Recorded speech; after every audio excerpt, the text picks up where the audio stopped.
Pendidikan kita penuh dengan kesilapan. Lapangan terbang antarabangsa Kuala Lumpur, KLIA, pada larut malam. Seorang pelajar sekolah menengah wanita Finland berbisik sendiri. Pendidikan kita penuh dengan kesilapan.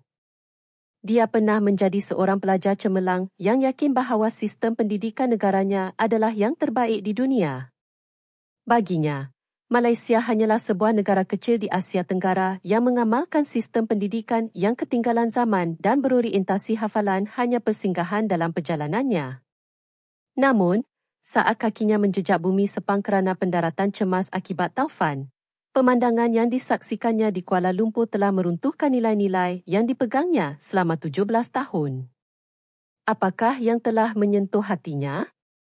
Selepas membaca kisah ini, anda akan memahami apa itu erti kemakmuran sebenar dan menyedari kebahagiaan kecil dalam kehidupan seharian. Sila baca hingga akhir. Sofia tidak pernah mempersoalkan hidupnya. Pelajar cemerlang berusia 17 tahun ini bersekolah di Helsinki International College. Dia sentiasa berada dalam kedudukan 3 teratas dalam peperiksaan percubaan kebangsaan dan bercita-cita untuk bekerja sebagai ahli politik atau di organisasi antarabangsa. Dibesarkan dalam keluarga intelektual, ayahnya seorang profesor universiti dan ibunya seorang penyelidik di agensi kerajaan, Sofia menganggap pembelajaran semudah bernafas. Dia mempunyai kepercayaan yang tidak tergoyahkan. Sistem pendidikan Finland adalah yang terbaik di dunia. Kepercayaan ini telah ditanamkan sejak kecil. Buku teks dengan bangga menyatakan bahawa Finland sentiasa menduduki tempat teratas dalam program penilaian pelajar antarabangsa, PISA. Guru-guru sebulat suara mengatakan, kita menerima pendidikan paling maju di dunia. Sofia tidak pernah meraguinya. Tiada alasan untuk ragu. Lawatan sambil belajar kali ini pada asalnya adalah untuk mengesahkan keunggulan tersebut. Destinasinya ialah Asia Tenggara, Thailand, Vietnam dan Singapura. Rancangan asal adalah untuk melawat tapak pendidikan di negara-negara membangun dan negara-negara maju yang baru, mempelajari perbezaan dengan Finland, dan menyediakan laporan sekembalinya ke tanah air. Rombongan itu terdiri daripada 28 pelajar paling cemerlang, termasuk Sofia, semuanya berusia 16-17 tahun, calon elit yang bakal memikul masa depan Finland. Guru pengiring juga terdiri daripada pengetua dan guru yang memegang ijazah doktor falsafah. Bagi mereka, perjalanan ini adalah untuk memupuk perspektif melihat dunia dari atas. Di dalam kabin pesawat, pelajar-pelajar berbincang tentang rancangan lawatan. Tak sabar nak tengok sekolah-sekolah di luar bandar Thailand. Harap dapat buktikan betapa tidak cekapnya pendidikan berorientasi hafalan di Vietnam dengan data. Dengar kata Singapura maju, tapi pasti tak sebanding dengan Finland, kan? Semua orang penuh keyakinan. Namun, takdir membawa mereka ke tempat lain dengan cara yang tidak dijangka.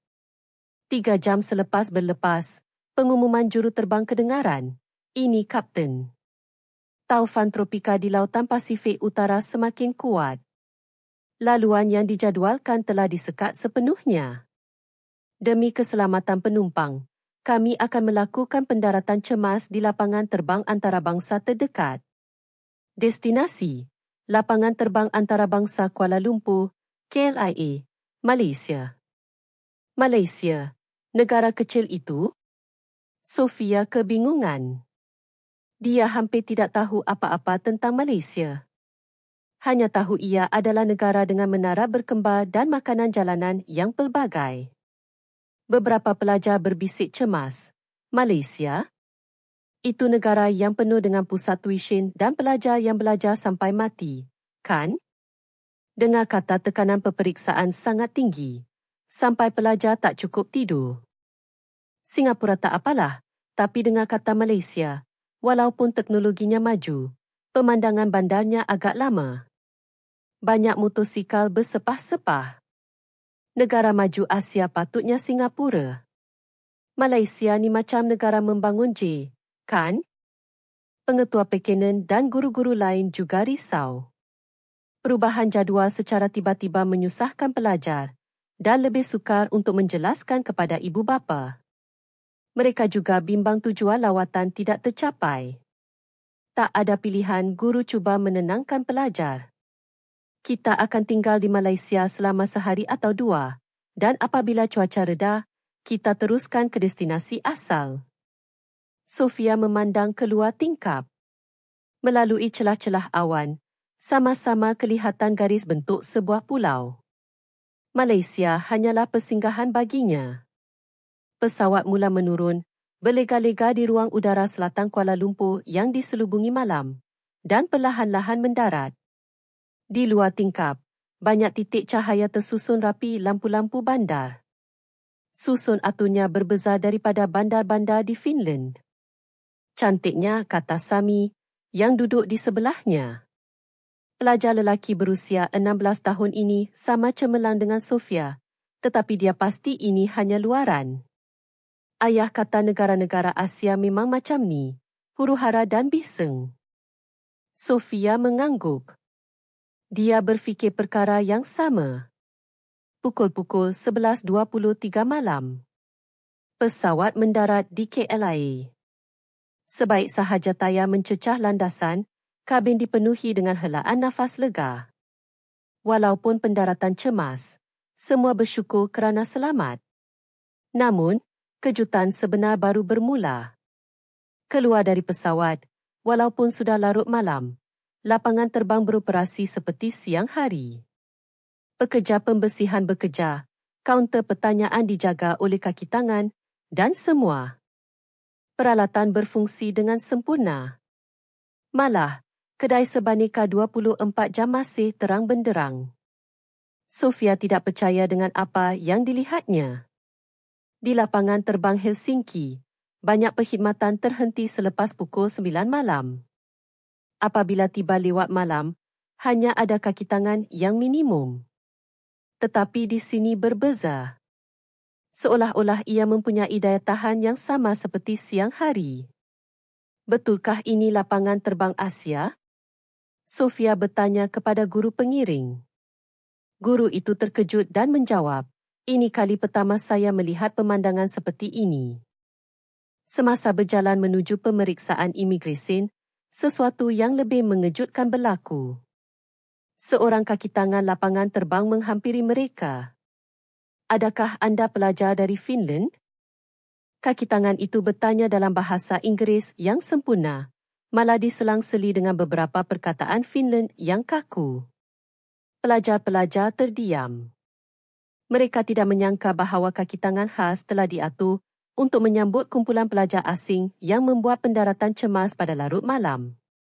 Pegawai itu, seorang wanita berusia awal 30-an, bercakap dengan perlahan dan sopan, mengambil kira usia pelajar. Jangan risau, kami akan berikan bantuan. Prosedur imigresen mudah sahaja. Selepas ini, kami akan hantar anda ke hotel di Kuala Lumpur. Mesti penat disebabkan taufan. Sila berehat. Selamat datang ke Malaysia. Ini bukan sekadar menguruskan prosedur. Kata-katanya menunjukkan kepribadian Malaysia yang mesra ingin menenangkan pelajar asing yang cemas. Mungkin dia lebih mesra daripada kaki tangan lapangan terbang di Finland, bisik Sami. Sofia bersetuju, tetapi enggan mengakuinya. Ini pasti layanan istimewa kerana pendaratan cemas. Ini bukan kebiasaan di Malaysia, dia meyakinkan dirinya. Selepas selesai pemeriksaan imigresen dan mengambil bagasi, mereka menaiki bas ke hotel.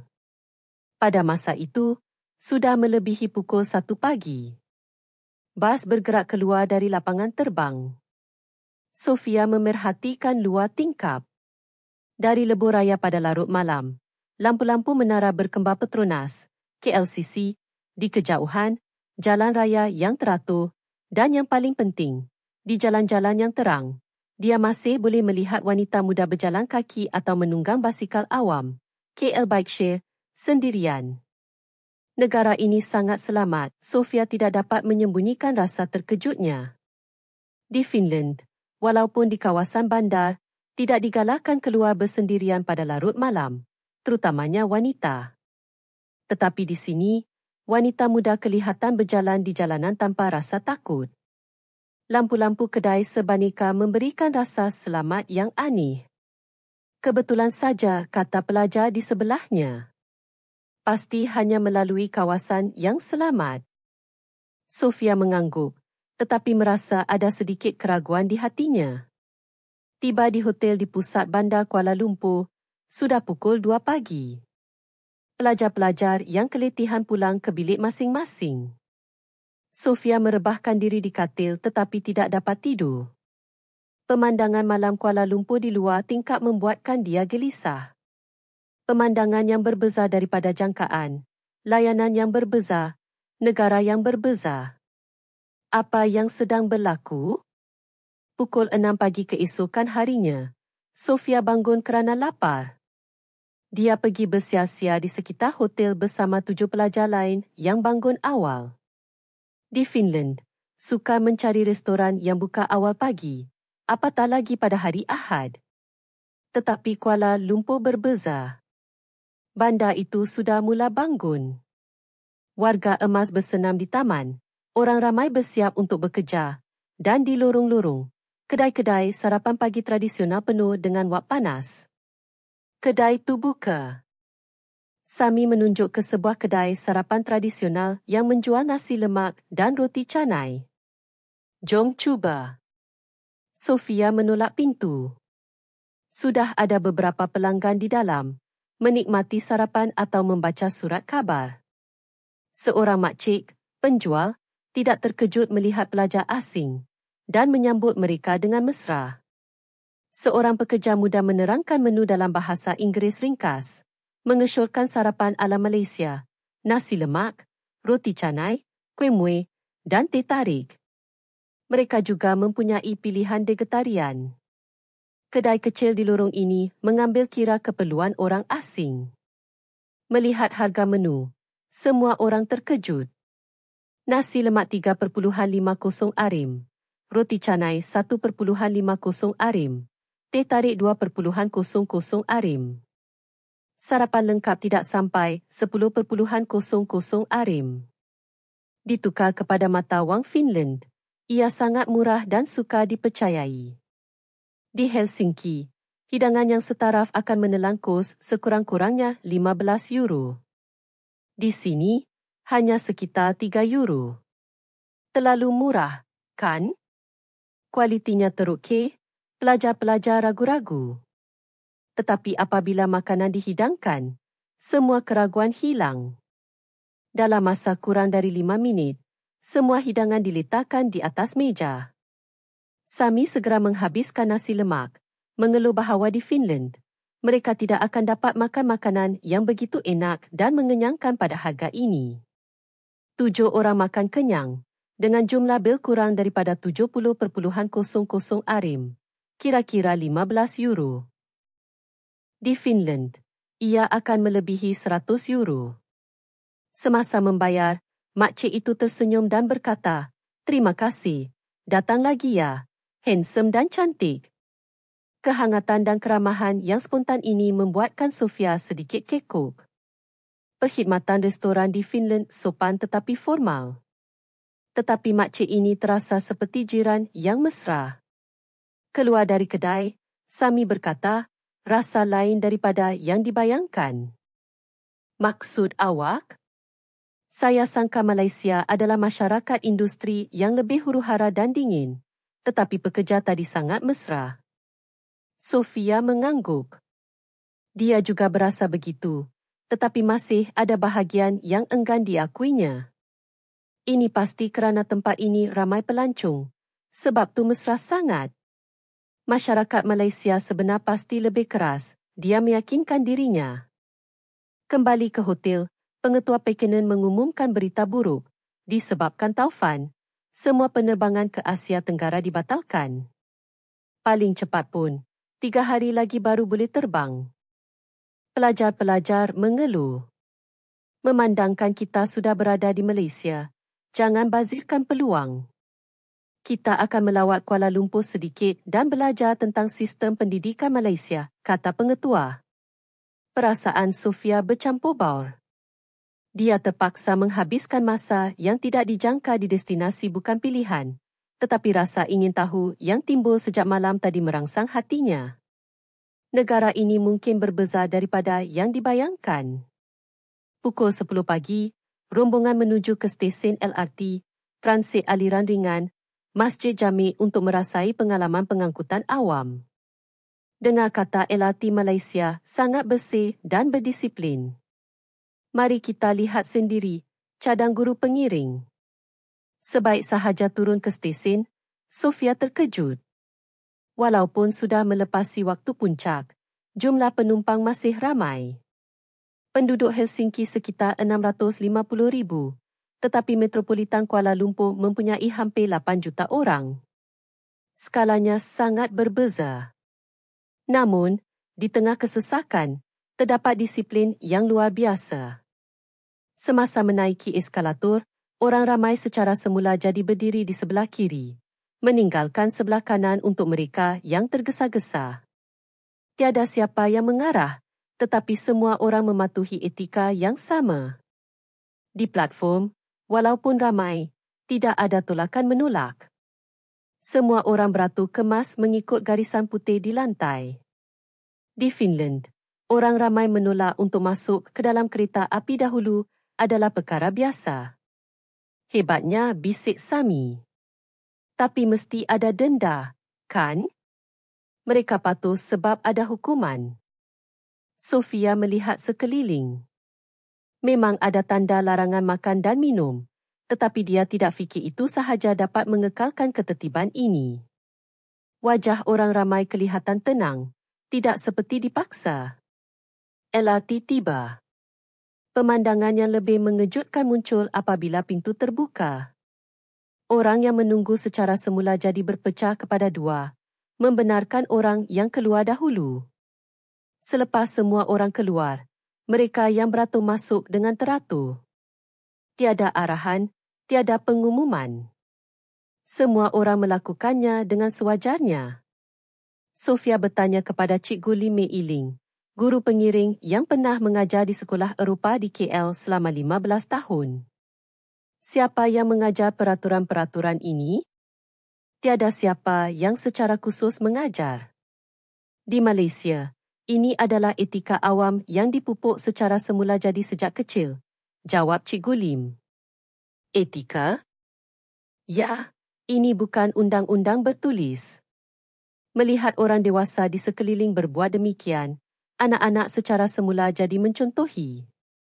Ia lebih diwariskan oleh masyarakat secara keseluruhan daripada diajar di sekolah. Ini adalah konsep baru bagi Sofia. Di Finland, peraturan akan dijelaskan secara logik mengapa perlu berbuat demikian, apa faedahnya. Tetapi di Malaysia, ini adalah konsensus sosial, tidak dijelaskan dengan kata-kata, tetapi ditunjukkan melalui tindakan. Di dalam LRT, suasana sunyi. Walaupun ramai orang, hampir tiada siapa yang bercakap kuat. Sofia perasan bahawa walaupun tempat duduk berwarna biru tua kosong, ramai anak muda lebih suka berdiri. Selain itu, terdapat beberapa orang pelajar sekolah menengah yang sedang membaca sambil berdiri, memegang kad perbendaharaan kata bahasa Inggeris. Ekspresi mereka serius. Bukan hanya seorang, tetapi di mana-mana. Di Finland, pelajar jarang belajar di luar sekolah. Masa perjalanan dianggap sebagai masa rehat. Pelajar-pelajar tu sangat rajin. Sofia terpegun. Cikgu Lim berkata, pelajar Malaysia memang mempunyai tekanan yang tinggi, tetapi ramai juga yang berfikir bahawa mereka tidak mahu membuang masa. Masa perjalanan juga peluang untuk belajar. Walaupun ini mencerminkan aspek sistem meritokrasi, semangat untuk maju inilah yang menjadi penggerak Malaysia. Di stesen berikutnya, seorang nenek berkerusi roda menaiki kereta api. Seketika, beberapa penumpang serentak bangun dan memberikan tempat duduk. Bukan sahaja mereka di kerusi keutamaan, malah mereka di tempat duduk biasa turut berdiri. Nenek itu tersenyum dan mengucapkan terima kasih, duduk di tempat yang paling dekat. Mereka yang berdiri kemudian duduk kembali atau terus berdiri dengan tenang. Tiada siapa yang berlebihan, seolah-olah ini perkara biasa. Sami di sebelahnya bergenang air mata. Kenapa? Kebaikan yang spontan macam ni suka ditemui di Finland. Kami juga diajar untuk beri tempat duduk, tetapi tidak ramai yang melakukannya. Apabila beri tempat duduk pun, ada rasa janggal. Tapi di sini, semua orang bertindak secara semula jadi. Adakah ini budaya? Keluar dari stesen LRT Masjid Jamik, kawasan pejalan kaki yang sibuk. Lampu hijau menyala, orang ramai bergerak, tetapi tiada siapa yang berlanggar. Makan tengah hari di kedai Mekari. Pelayan mesra, makanan cepat dihidangkan, kuah pekat dan sedap. Semangkuk besar hanya 8.00 Arim. Di Finland, mesti kena bayar 200 Arim. Pelajar-pelajar terkejut. Semasa meninggalkan kedai, pemilik kedai berteriak dengan mesra, "Terima kasih." Bye-bye, membuatkan mereka, sebagai pelanggan, berasa seperti dihargai. Petang itu, mereka melawat Taman Tugu. Kawasan hijau yang luas, tetapi hampir tiada sampah. Tong sampah sangat sedikit. Kenapa bersih sangat? Cik Guli menjawab, di Malaysia, dasar asasnya adalah tiada tempat pembuangan sampah awam. Kebanyakan orang akan membawa sampah pulang dan mengasingkannya, atau menunggu lori sampah. Tak menyusahkan ke? Ini soal kebiasaan. Bagi rakyat Malaysia, ini adalah perkara biasa demi alam sekitar. Sofia melihat orang ramai memang memegang sampah mereka, tiada siapa yang membuang merata. Ini juga bukan peraturan yang dipaksa, tetapi kebiasaan yang telah dihayati. Dalam perjalanan pulang ke hotel petang itu, Sofia ingin berjalan sendirian, jadi dia pergi ke kedai sebaneka. Kerani kedai dengan ceria berteriak, "Selamat datang." Jenis barang yang dijual sangat banyak. Terdapat puluhan jenis makanan yang boleh dipanaskan dalam gelombang mikro. Semasa membayar, kerani itu bertanya dengan prihatin, "Nak panaskan tak?" "Hati-hati panas ya." Hanya sebuah kedai sebaneka, tetapi penuh dengan keprihatinan. Dalam perjalanan pulang ke hotel, Sofia menyedari perubahan dalam dirinya. Apabila tiba di Malaysia, dia menganggapnya sebagai sebuah negara yang ketinggalan dalam pendidikan dan hanya tahu peperiksaan. Tetapi Malaysia yang dilihatnya penuh dengan kemesraan manusia, teratur tetapi tidak dingin. Yang paling penting, orang ramai secara semula jadi mempunyai hati untuk memikirkan orang lain. Ini adalah sesuatu yang tidak dapat dipelajari daripada buku teks atau diukur dengan data, tetapi ia wujud. Adakah pendidikan yang kita pelajari penuh dengan kesilapan? Sofia mempersoalkan buat kali pertama. Keesokan harinya, keraguan ini menjadi lebih besar. Pada waktu pagi, Sofia berasa kurang sihat. Mungkin disebabkan iklim Malaysia yang lembap dan panas, dia mengalami sedikit masalah kesihatan. Tetapi kerana mereka akan melawat Masjid Negara, dia cuba untuk turut serta. Di sekitar Masjid Negara, dia melihat seorang makcik menjual bunga rampai. Seorang pelancong asing tidak fasih berbahasa Melayu. Seorang wanita muda yang lalu, yang kelihatan seperti pekerja pejabat, berhenti dan membantu berkomunikasi menggunakan aplikasi terjemahan di telefon bimbitnya. Dia bukan pekerja di situ, hanya orang yang lalu lalang. Selepas membantu selama 5 minit, dia mengangguk sedikit dan pergi. Makcik dan pelancong itu berulang kali mengucapkan terima kasih. Orang tu tolong tanpa mendapat apa-apa faedah, kata Sami. Di Finland, orang ramai cenderung mengelak daripada campur tangan dalam urusan orang lain, menganggapnya sebagai pencerobohan privasi. Tetapi pemandangan tadi sangat semula jadi, tanpa teragak-agak. Inilah keikhlasan yang dibanggakan oleh rakyat Malaysia, kata Cikgu Lim. Di dalam Masjid Negara, mereka melihat sekumpulan pelajar sekolah menengah Malaysia dalam lawatan sekolah, mendengar dengan teliti penerangan pemandu pelancong tentang sejarah dan bersembahyang dengan penuh khusyuk. Pelajar Malaysia sangat menghormati guru dan tradisi, kata Cikgu Lim. Ini juga sebahagian daripada budaya. Malaysia menggabungkan moden dan tradisional. Hormat menghormati adalah nilai di sini. Apabila meninggalkan Masjid Negara, wajah Sofia menjadi pucat. Awak okey ke? Tanya Sami bimbang. Pening sikit. Panas sangat. Di LRT dalam perjalanan pulang, Sofia berpeluh sejuk dan tidak dapat berdiri. Apabila kereta api tiba di stesen, dia rebah. Orang ramai di sekeliling segera bergegas. Ada orang pengsan. Cepat panggil kaki tangan stesen. Penumpang Malaysia tidak memandang sepi. Ada yang membawa air, ada yang membantu mengipas. Ambulans tiba dalam masa kurang daripada 5 minit. Di kawasan Kuala Lumpur yang sesak, kelajuan ini mengejutkan. Sofia sedar tetapi tidak dapat bergerak. Paramedik profesional dan lembut berulang kali berkata dalam bahasa Inggeris, "Don't worry, you are safe." Diagnosis ringkas, strok haba dan dehidrasi. Jom kita pergi ke hospital untuk pemeriksaan.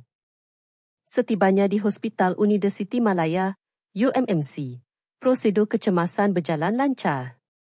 Jururawat sentiasa menenangkan pelajar lain. Doktor membuat pemeriksaan dalam bahasa Inggeris yang fasih, bertanya dengan teliti tentang gejala. Hanya strok haba dan keletihan. Ambil sedikit 4 drip, rehat dan minum banyak air. Semasa pembayaran, termasuk ambulans, pemeriksaan dan ubat, kosnya jauh lebih murah daripada yang dijangkakan hanya sebahagian kecil daripada kos di Finland. Mereka juga tidak ditipu kerana menjadi warga asing. Sistem perubatan Malaysia yang lengkap dan mesra mengejutkannya. Itu saja kesemua bayaran? Ya. Sila jaga diri. Keluar dari hospital, Sofia kembali ke hotel untuk berehat. Berbaring sendirian di katil, dia memikirkan apa yang berlaku hari ini. Pertolongan daripada orang yang tidak dikenali apabila rebah, kelembutan paramedik, kecekapan dan kemesraan hospital. Ini bukan sekadar sistem yang beroperasi, tetapi penuh dengan kebaikan. Sesuatu di hati Sofia mula berubah. Kepercayaan bahawa pendidikan Finland adalah yang terbaik di dunia mula goyah. Pada waktu malam, Sami datang melawat. Kita ada salah faham tentang Malaysia, kan? Kata Sami dengan serius. Kita diajar bahawa pendidikan Finland adalah yang terbaik dan Malaysia adalah neraka pendidikan berorientasi peperiksaan. Tetapi apa yang kita lihat berbeza sepenuhnya? Pelajar yang belajar di LRT, walaupun tertekan, dahagakan ilmu itu nyata. Dan orang yang beri tempat duduk, orang yang membantu. Ini semua bukan sesuatu yang boleh diajar di bilik darjah. Ia adalah budaya. Sofia berkata, Cikgu Lim kata, ia tidak diajar dengan kata-kata, tetapi diwariskan dalam kehidupan. Ini mungkin lebih penting daripada skop peperiksaan. Kata-kata ini menyentuh hati Sofia. Pendidikan Finland menekankan kreativiti dan autonomi, tetapi di Malaysia, dia melihat bentuk kemakmuran yang lain, keprihatinan yang sebati dalam kehidupan seharian, rasa hormat yang diwariskan sebagai budaya, etika awam yang dikekalkan tanpa paksaan, dan kemesraan hati yang mendalam. Adakah pendidikan kita penuh dengan kesilapan? Sofia berbisik sendiri. Tidaklah sampai salah sepenuhnya, tetapi pasti tidak sempurna. Ada banyak perkara yang kita boleh pelajari daripada Malaysia, kata Sami. Malam itu, Sofia menulis di buku notanya, kemakmuran pendidikan tidak boleh diukur hanya di dalam bilik darjah. Pembelajaran bukan sekadar skor. Keprihatinan bukan peraturan, tetapi budaya. Pemandangan paling indah di Malaysia adalah rakyatnya. Sambil menulis, dia menitiskan air mata. Dia tahu dunia lebih luas daripada yang disangkanya. Jawapan yang betul tidak wujud. Hari ketiga, hari untuk pulang. Sofia bangun awal dan bersiar-siar. Di sebuah bangku taman, dia melihat seorang ibu membantu anak lelakinya yang bersekolah rendah mengemas diri. Dah bawa sapu tangan, tisu? Di sekolah, dengar cakap cikgu dan tunjukkan kasih sayang pada kawan-kawannya. Baik, Mama. Bye-bye. Kata-kata tunjukkan kasih sayang pada kawan-kawan menyentuh hati Sofia. Ayat ini melambangkan segala yang dilihatnya di Malaysia. Keprihatinan bukan diajar dari buku teks, tetapi diwariskan secara senyap dari ibu bapa kepada anak, dari masyarakat kepada individu. Kembali ke hotel, Pengetua Pekinen berkata kepada semua, walaupun 3 hari ini tidak dirancang, kita mendapat pengalaman berharga. Kita yakin bahawa pendidikan Finland adalah yang terbaik di dunia. Mungkin itu betul. Tetapi Malaysia memberi kita perspektif baru. Kemakmuran pendidikan terletak pada budaya masyarakat secara keseluruhan, hati manusia yang mengambil berat, cara hidup yang jujur, kemahuan untuk terus belajar. Ini adalah perkara yang tidak dapat ditunjukkan oleh data. Di dalam bas menuju KLIA, Sofia melihat keluar tingkap, berbisik dalam hati, "Selamat tinggal, Malaysia. Saya pasti akan kembali." Di dalam pesawat, Sofia memuat naik foto-foto yang diambil di Malaysia kaki tangan lapangan terbang yang mesra, makcik kedai sarapan, pelajar yang belajar, orang yang beri tempat duduk di LRT, paramedik ke media sosial dan menulis. Saya pernah percaya pendidikan Finland adalah yang terbaik di dunia, tetapi 3 hari di Malaysia mengubah fikiran saya. Kemakmuran pendidikan tidak boleh diukur hanya di bilik darjah. Catatan ini segera menjadi viral, mencetuskan perbincangan hangat di Finland tentang pendidikan. Walaupun ada kritikan, Sofia membalas, kita harus merendah diri dan belajar daripada negara lain, terutamanya tempat yang penuh dengan kemesraan manusia. Selepas pulang, Sofia berubah. Memberi tempat duduk, menawarkan bantuan, mengasingkan sampah, mengambil berat tentang orang lain. Ini adalah amalan keprihatinan yang dipelajarinya di Malaysia. 3 bulan kemudian, dia memberitahu ibu bapanya, saya mahu belajar di Malaysia. Saya mahu mempelajari perkara yang tidak tertulis dalam buku teks, yang tidak boleh diukur dengan data bagaimana untuk hidup sebagai manusia, dan bagaimana untuk hidup dengan hati yang mesra dalam masyarakat. Ibu bapanya menyokong. Sofia menyertai program pertukaran pelajar selama 2 minggu di Malaysia. Dia melihat pelajar membersihkan bilik darjah sendiri, beratur mengambil makanan tengah hari berkhasiat, senior menjaga junior dalam aktiviti kelab.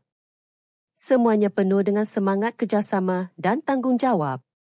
Kini, Sofia, 19 tahun, sedang mengikuti pengajian hubungan antarabangsa di sebuah universiti di Kuala Lumpur, bercita-cita untuk menjadi jambatan antara Finland dan Malaysia.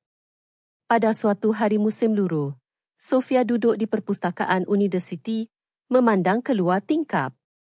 Perkara paling penting yang dipelajarinya sepanjang tahun ini bukanlah bahasa Melayu, tetapi cara hidup, hidup dengan tenang, belajar dengan merendah diri, mengambil berat tentang orang lain, dan bertindak dengan jujur. Ini adalah perkara yang dipelajari semasa pendaratan cemas 3 hari itu, dan ia masih membimbingnya. Dalam mesej kepada rakan-rakan di Finland, dia menulis, apa itu pendidikan? Apa itu hidup sebagai manusia? Jawapannya tidak ada dalam buku teks, tetapi wujud secara senyap dalam tindakan orang ramai sehari-hari. Jika tidak kerana taufan pada hari itu, dia tidak akan datang ke Malaysia.